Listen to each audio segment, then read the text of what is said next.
არაჩადება სამოწოდებით საპროტესტო აქცია გაიმართა უზენაეს სასამართლოსთან, სადაც 2016 წელს ნარკოტიკული ნივთიერების ფლობისთვის დაკავებული რომან ნაკაშიძის ახლობლები შეიკრიბნენ. აქციის მონაწილეების თქმით, ნაკაშიძეს ნარკოტიკული ნივთიერება არ ქონია და ის პოლიციამ ჩაუდო. ბრალდებული ბათუმის საქალაქო სასამართლომ უდანაშაულო ცნო, სააპელაციომ კი 8 წლიანი პატიმრობა მიუსაჯა. საქმეს ახლა უზენაესი სასამართლო განიხილავს და ნაკაშიძის ახლობლები სწორედ ნინო გვენეტაძეს თხოვენ მსჯავრდებული გაათავისუფლონ.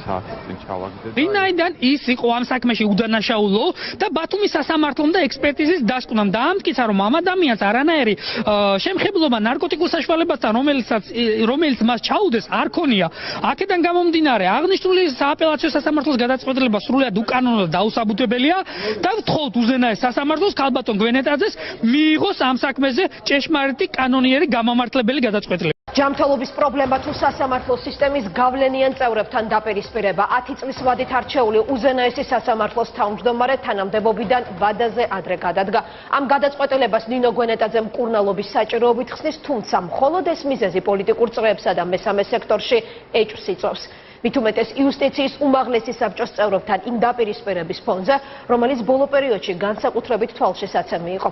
საბჭოს ხდომებზე გვენეტაძეს ხშირად უწევდა მისი მისამართით მოსამართლე წევრების ბრალდებების მოსმენა, რის გამოც ჯერ კიდევ ნოემბერში ზეწოლაზე ალაპარაკდა.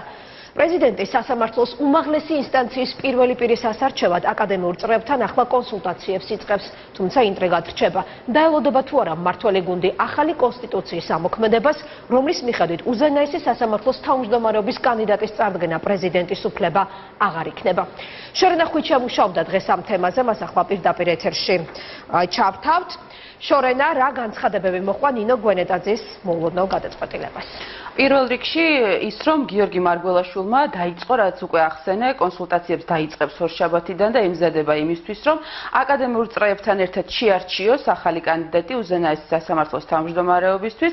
შესაბამისად, ფაქტობრივად მან მიიღო გადაწყვეტილება, რომ მოქმედი კონსტიტუციაში გათვალისწინებული უფლებამოსილებით ისარგებლოს და თავად წარადგინოს ისევ უზენაესი სასამართლოს თავმჯდომარე. მარგველაშვილმა თქვა, რომ სასამართლო არის ცუდ მდგომარეობაში, საგანგაშოა ის, რომ უზენაესი სასამართლოს თავმჯდომარე ამბობდა, რომ მასზე მიმდინარეობს ზეწოლა და ამას აღნიშნავს არაერთი არასამთავრობო ორგანიზაცია და ფიქრობს, რომ ახლა პოლიტიკური სპეკულაციები იქნება ზედმეტი.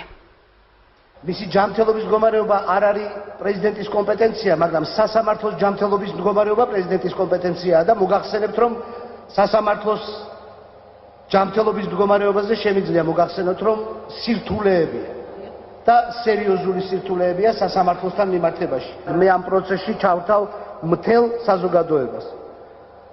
შესაბამისად, პოლიტიკური არგუმენტის გათამაშება ამ ვითარებაში იქნება ელემენტარული უაზრობა.